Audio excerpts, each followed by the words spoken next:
क्या आपने कभी सोचा है, कुछ लोग बिना पूजा पाठ के भी भीतर से शांत क्यों रहते हैं, और कुछ लोग हर दिन भगवान का नाम लेकर भी बेचैन रहते हैं? क्या कारण है कि कोई इंसान कठिन हालात में भी मुस्कुरा देता है और कोई छोटी सी बात पर टूट जाता है? भगवद गीता अध्याय 5 में भगवान श्री कृष्ण इसी सबसे बड़े रहस्य को बताते हैं। कर्म संन्यास योग। अर्जुन भगवान श्री कृष्ण से पूछते हैं, संन्यासम कर्मणाम कृष्ण पुनर्योगम च शंससी यच्छ्रेय एतयोरेकम तन्मे ब्रूहि सुनिश्चितम। हे कृष्ण, कभी आप कर्म त्याग यानी संन्यास की बात करते हैं और कभी कर्मयोग की। इन दोनों में श्रेष्ठ क्या है? यह प्रश्न केवल अर्जुन का नहीं, आज हर इंसान का है। कोई सोचता है, सब छोड़ दूं क्या? घर परिवार में रहकर क्या भगवान मिल सकते हैं? तब भगवान श्री कृष्ण कहते हैं, संन्यासः कर्मयोगश्च निःश्रेयसकरावुभौ तयोस्तु कर्म संन्यासात् कर्मयोगो विशिष्यते। संन्यास और कर्मयोग दोनों ही कल्याणकारी हैं, लेकिन कर्मयोग अधिक श्रेष्ठ है। यानी संसार छोड़ना जरूरी नहीं, स्वार्थ छोड़ना जरूरी है, काम छोड़ना जरूरी नहीं, फल की चिंता छोड़ना जरूरी है। आइए कहानी से समझते हैं। एक आदमी सब कुछ छोड़कर हिमालय चला गया। उसे लगा अब मुझे शांति मिल जाएगी, लेकिन वहां भी उसे गुस्सा आता, ईर्ष्या होती, तुलना होती। एक दिन एक संत ने उससे पूछा, तुम यहां क्या छोड़कर आए हो? उसने कहा, घर, परिवार, धन। संत मुस्कुराए और बोले, लेकिन अपना मन तो साथ ले आए। उस दिन उसे समझ आया, समस्या दुनिया में नहीं, मन में है। आइए कहानी से समझते हैं। एक राजा था, उसके पास सब कुछ था, लेकिन रात में नींद नहीं आती थी। एक दिन उसने देखा, एक गरीब साधु पेड़ के नीचे चैन से सो रहा है। राजा ने पूछा, तुम इतने शांत कैसे हो? साधु बोला, राजन, आपने सुख को चीजों में खोजा, मैंने सुख को मन में खोजा। यही अध्याय 5 का पहला ज्ञान है। अगर मन अशांत है तो महल में भी दुख मिलेगा, अगर मन शांत है तो कठिन जीवन में भी आनंद मिलेगा। श्री कृष्ण आगे कहते हैं, ज्ञेयः स नित्य सन्यासी यो न द्वेष्टि न कांक्षति निर्द्वंद्वो ही महाबाहो सुखम बंधात प्रमुच्यते। जो व्यक्ति किसी से द्वेष नहीं करता और किसी वस्तु की अत्यधिक इच्छा नहीं करता, वही सच्चा सन्यासी है। भगवान यहां बहुत गहरी बात बता रहे हैं। सिर्फ भगवा वस्त्र पहन लेना सन्यास नहीं है, मन से शांत होना ही सच्चा सन्यास है। आज इंसान बाहर से धार्मिक दिखता है, लेकिन अंदर जलन, क्रोध, तुलना और अहंकार भरा रहता है, और यही चीजें इंसान को भीतर से तोड़ देती हैं। आइए कहानी से समझते हैं। एक महिला हमेशा दुखी रहती थी। उसके पास घर था, परिवार था, सब कुछ था, लेकिन वो हर समय दूसरों से अपनी तुलना करती रहती थी। कभी किसी के गहने देखकर दुखी होती, कभी किसी का बड़ा घर देखकर, कभी किसी की तारीफ सुनकर। धीरे धीरे उसकी हंसी खत्म हो गई। एक दिन उसकी बूढ़ी मां ने उससे कहा, बेटी, दूसरों की खुशी गिनते गिनते तू अपनी खुशी भूल गई। उस दिन पहली बार उसे समझ आया, तुलना इंसान का सुख चुरा लेती है। यही कारण है कि भगवान कहते हैं, जिस मन में द्वेष और लालसा भरी हो, वो कभी शांत नहीं रह सकता। अब श्री कृष्ण आगे कहते हैं, सांख्य योगो पृथक बालाः प्रवदन्ति न पंडिताः एकम प्यास्थितः सम्यग् उभयोर विन्दते फलम। अज्ञानी लोग ज्ञान योग और कर्मयोग को अलग समझते हैं, लेकिन ज्ञानी जानते हैं कि दोनों का लक्ष्य एक ही है। यानी केवल ज्ञान सुनना काफी नहीं, उसे जीवन में उतारना जरूरी है। अगर कोई घंटों पूजा करे लेकिन उसका व्यवहार कठोर हो, तो उसका ज्ञान अधूरा है। आइए कहानी से समझते हैं। एक व्यक्ति रोज मंदिर जाता था, घंटों पूजा करता, भजन सुनता, दान भी करता था, लेकिन घर आकर छोटी छोटी बात पर पत्नी और बच्चों पर चिल्लाता था। एक दिन उसका छोटा बेटा बोला, पिताजी, अगर भगवान सच में आपके अंदर हैं, तो आप घर में इतने गुस्से वाले क्यों हैं? यह सुनकर वो आदमी अंदर से हिल गया। उस दिन उसे समझ आया, भक्ति केवल मंदिर तक सीमित नहीं होनी चाहिए, व्यवहार में भी दिखनी चाहिए। श्री कृष्ण आगे कहते हैं, यत् सांख्यैः प्राप्यते स्थानम तद्योगैरपि गम्यते एकम सांख्यम च योगम च यह पश्यति स पश्यति। ज्ञान योग और कर्म योग दोनों का अंतिम लक्ष्य एक ही है। अगर मन शुद्ध है तो इंसान किसी भी मार्ग से भगवान तक पहुंच सकता है। भगवान को शब्दों से नहीं, भाव से पाया जाता है। अब श्री कृष्ण अर्जुन को मन और इंद्रियों को जीतने का सबसे बड़ा ज्ञान देते हैं। संन्यासस्तु महाबाहो दुख अमेप तुम योगतः योग युक्तो मुनिर्ब्रह्म नचिरेणाधिगच्छति। हे अर्जुन, मन को नियंत्रित किए बिना संन्यास बहुत कठिन है, लेकिन कर्मयोगी जल्दी परमात्मा को प्राप्त कर लेता है। भगवान यहां बहुत बड़ा सत्य बता रहे हैं। भाग जाना आसान लगता है, लेकिन अपने मन से जीतना सबसे कठिन है।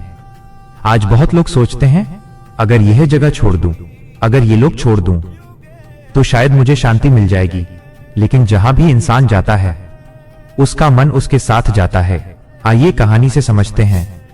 एक युवक हर परेशानी से भाग जाता था। नौकरी में समस्या आई, नौकरी छोड़ दी।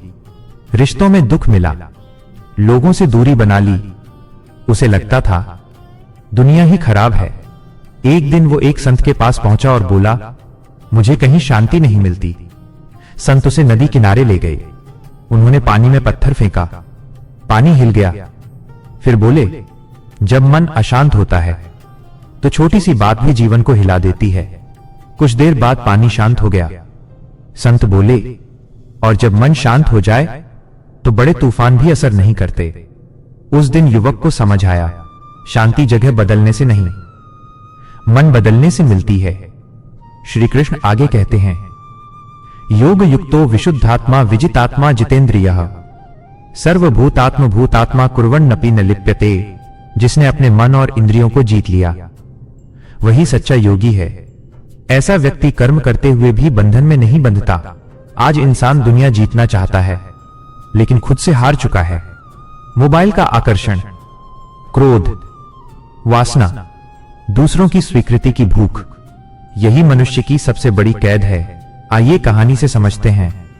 एक युवक रोज तय करता था, आज गुस्सा नहीं करूंगा, लेकिन छोटी छोटी बात पर भड़क जाता था। उसके गुरु ने उसे एक दीवार और कुछ कीलें दी। कहा, जब भी गुस्सा आए दीवार में एक कील ठोक देना। कुछ दिनों बाद दीवार कीलों से भर गई। फिर गुरु बोले, अब जब भी गुस्से को रोक लो, एक कील निकाल देना। धीरे धीरे सारी कीलें निकल गईं, लेकिन दीवार में निशान रह गए। गुरु बोले, क्रोध के शब्द भी ऐसे ही घाव छोड़ जाते हैं। अब भगवान कर्मयोग का सबसे बड़ा रहस्य बताते हैं। नैव किंचित करो नीति युक्तो मन्येत तत्ववित् पश्यन् शृण्वन् स्पृशन् जिघ्रन् नश्नन् गच्छन् स्वपंश्वसन्। ज्ञानी व्यक्ति जानता है कि वास्तव में प्रकृति ही सब कर्म करा रही है, इसलिए वो अहंकार नहीं करता। आज इंसान हर चीज का श्रेय खुद लेना चाहता है। मैंने किया, मेरी वजह से हुआ। लेकिन भगवान एक पल में सब बदल सकते हैं, इसलिए कर्म करो, लेकिन घमंड मत करो। अब भगवान श्री कृष्ण अर्जुन को कर्मयोग का और भी गहरा रहस्य समझाते हैं। ब्रह्मण्याधाय कर्माणि संगम त्यक्त्वा करोति यः लिप्यते न स पापेन पद्मपत्रमिवाम्भसा। जो व्यक्ति आसक्ति छोड़कर अपने सभी कर्म भगवान को समर्पित करके करता है, वो संसार में रहकर भी पाप से अछूता रहता है। जैसे पानी में रहकर भी कमल का पत्ता भीगता नहीं। भगवान यहां बहुत बड़ा ज्ञान दे रहे हैं। संसार में रहो, काम करो, रिश्ते निभाओ, लेकिन मन को आसक्ति में मत डुबाओ, क्योंकि दुख का सबसे बड़ा कारण कर्म नहीं, आसक्ति है। जब इंसान किसी व्यक्ति, वस्तु या उम्मीद से अत्यधिक जुड़ जाता है, तब वही चीज उसके दुख का कारण बनती है। आइए कहानी से समझते हैं। एक पिता अपने बेटे से बहुत प्रेम करता था। उसने बेटे के लिए पूरी जिंदगी मेहनत की, लेकिन जब बेटा बड़ा हुआ तो उसने माता पिता की कद्र करना छोड़ दिया। वो हमेशा अपने काम और दोस्तों में व्यस्त रहने लगा। पिता अंदर से टूट गया। उसे लगने लगा, अब मेरी जिंदगी का कोई अर्थ नहीं। एक दिन वो एक संत के पास पहुंचा। संत ने उससे पूछा, तुम्हें सबसे ज्यादा दुख किस बात का है? पिता बोला, जिसे मैंने सबसे ज्यादा प्यार दिया, उसी ने मुझे भुला दिया।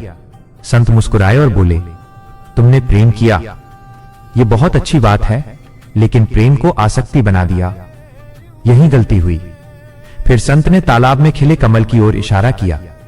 उन्होंने कहा, कमल पानी में रहता है, लेकिन पानी को अपने ऊपर टिकने नहीं देता, इसीलिए सुंदर रहता है। तुम भी संसार में रहो, लेकिन संसार को अपने मन पर मत चढ़ाओ। उस दिन पहली बार पिता को भीतर से शांति महसूस हुई। श्री कृष्ण आगे कहते हैं, कायेन मनसा बुद्ध्या केवलैरिंद्रियैरपि योगिनः कर्म कुर्वन्ति संगम त्यक्त्वात्मशुद्धये। योगी मन, बुद्धि और इंद्रियों से कर्म तो करते हैं, लेकिन आसक्ति छोड़कर आत्मा की शुद्धि के लिए करते हैं। यानी सच्चा कर्मयोगी केवल अपने स्वार्थ के लिए काम नहीं करता। आज अधिकांश लोग काम इसलिए करते हैं ताकि लोग तारीफ करें, सम्मान मिले, दूसरों से आगे निकल सकें। लेकिन भगवान कहते हैं, कर्म ऐसा करो जिससे मन पवित्र हो। आइए कहानी से समझते हैं। एक वृद्ध महिला रोज मंदिर के बाहर बैठकर गरीबों को खाना खिलाती थी। उसके पास ज्यादा धन नहीं था, लेकिन फिर भी वो प्रेम से सेवा करती थी। लोग उसका मजाक उड़ाते थे, कहते, इतनी गरीबी में भी दूसरों को खिला रही है। लेकिन वह मुस्कुराकर कहती, मैं लोगों को नहीं, भगवान को खिला रही हूं। एक दिन एक धनी आदमी ने उससे पूछा, तुम्हें इससे क्या मिलता है? महिला बोली, शांति। यही कर्मयोग है, जहां कर्म में दिखावा नहीं बल्कि समर्पण हो। अब भगवान अहंकार के बारे में बताते हैं। न कर्तृत्वम न कर्माणि लोकस्य सृजति प्रभुः न कर्मफल संयोगम स्वभावस्तु प्रवर्तते। भगवान किसी के कर्म या कर्मफल का निर्माण नहीं करते। मनुष्य का स्वभाव ही उसे कर्मों में लगाता है। यानी इंसान अपने विचारों और स्वभाव से अपना जीवन बनाता है। अगर मन में लालच है तो दुख बढ़ेगा, अगर मन में शांति है तो जीवन हल्का लगेगा। आइए कहानी से समझते हैं। दो मित्र थे, दोनों ने साथ काम शुरू किया। पहला मित्र हर समय शिकायत करता रहता था, मेरे पास कम है, मेरी किस्मत खराब है, दूसरे लोग ज्यादा खुश हैं। दूसरा मित्र हर परिस्थिति में भगवान को धन्यवाद देता था। धीरे धीरे पहला मित्र तनाव और गुस्से से भर गया और दूसरा अंदर से शांत होता गया। एक दिन पहले मित्र ने पूछा, हम दोनों की परिस्थितियां लगभग समान हैं, फिर तू इतना शांत कैसे है? दूसरा मित्र मुस्कुराया और बोला, मैं जीवन को बोझ नहीं, भगवान का प्रसाद मानता हूं। यही अध्याय 5 का गहरा ज्ञान है। मन जैसा होगा, जीवन वैसा ही दिखाई देगा। अब भगवान श्री कृष्ण अर्जुन को समदृष्टि और सच्चे ज्ञान का रहस्य बताते हैं। विद्या विनय संपन्ने ब्राह्मणे गवि हस्तिनी शुनि चैव श्वपाके च पंडिताः समदर्शिनः। सच्चा ज्ञानी ब्राह्मण, गाय, हाथी, कुत्ते और गरीब व्यक्ति में भी एक ही आत्मा देखता है। भगवान यहां बता रहे हैं, जिस दिन इंसान सब में एक ही परमात्मा को देखने लगेगा, उस दिन उसके अंदर का अहंकार खत्म हो जाएगा। आज दुनिया का सबसे बड़ा रोग क्या है? तुलना। किसी के कपड़े देखकर जलन, किसी की सफलता देखकर दुख, किसी की खुशी देखकर बेचैनी। यही चीजें इंसान की शांति छीन लेती हैं। आइए कहानी से समझते हैं। एक बहुत बड़ा पंडित था, उसे अपने ज्ञान पर बहुत घमंड था। एक दिन मंदिर के बाहर एक गरीब बूढ़ा आदमी बैठा था। पंडित ने उसे देखकर अपमानित किया। तभी वहां एक संत आए। उन्होंने पंडित से पूछा, अगर सोने के बर्तन में जहर हो और मिट्टी के बर्तन में अमृत, तो तुम क्या चुनोगे? पंडित बोला, अमृत। संत मुस्कुराए और बोले, फिर इंसान को उसके कपड़ों और धन से क्यों तौलते हो? उस दिन पंडित का घमंड टूट गया। श्री कृष्ण आगे कहते हैं, न प्रहृष्येत प्रियम प्राप्य नोद्विजेत प्राप्य चाप्रियम स्थिर बुद्धिर सम्मूढ़ो ब्रह्मविद ब्रह्मणि स्थितः। अच्छी चीज मिलने पर अत्यधिक खुश मत हो और बुरी परिस्थिति आने पर दुख में मत टूटो। जिसकी बुद्धि स्थिर है वही सच्चा ज्ञानी है। आज इंसान छोटी सफलता पर अहंकार कर लेता है और छोटी असफलता पर टूट जाता है। यही दुख का कारण है। आइए कहानी से समझते हैं। एक व्यापारी को अचानक बहुत लाभ हुआ। वो खुशी में सबको छोटा समझने लगा। कुछ महीनों बाद व्यापार में भारी नुकसान हो गया। अब वही व्यक्ति टूट गया। तब उसके पिता ने उससे कहा, जिस लाभ ने तुझे इतना ऊपर उठाया, उसी नुकसान ने तुझे नीचे गिरा दिया। अगर तू दोनों समय शांत रहता तो कभी दुखी नहीं होता। उस दिन उसे समझ आया, सुख और दुख दोनों स्थायी नहीं हैं। अब भगवान इंद्रियों के सुख का सत्य बताते हैं। ये ही संस्पर्शजा भोगा दुख योनय एवते आद्यंतवंतः कौन्तेय न तेषु रमते बुधः। इंद्रियों से मिलने वाले सुख अंत में दुख का कारण बनते हैं।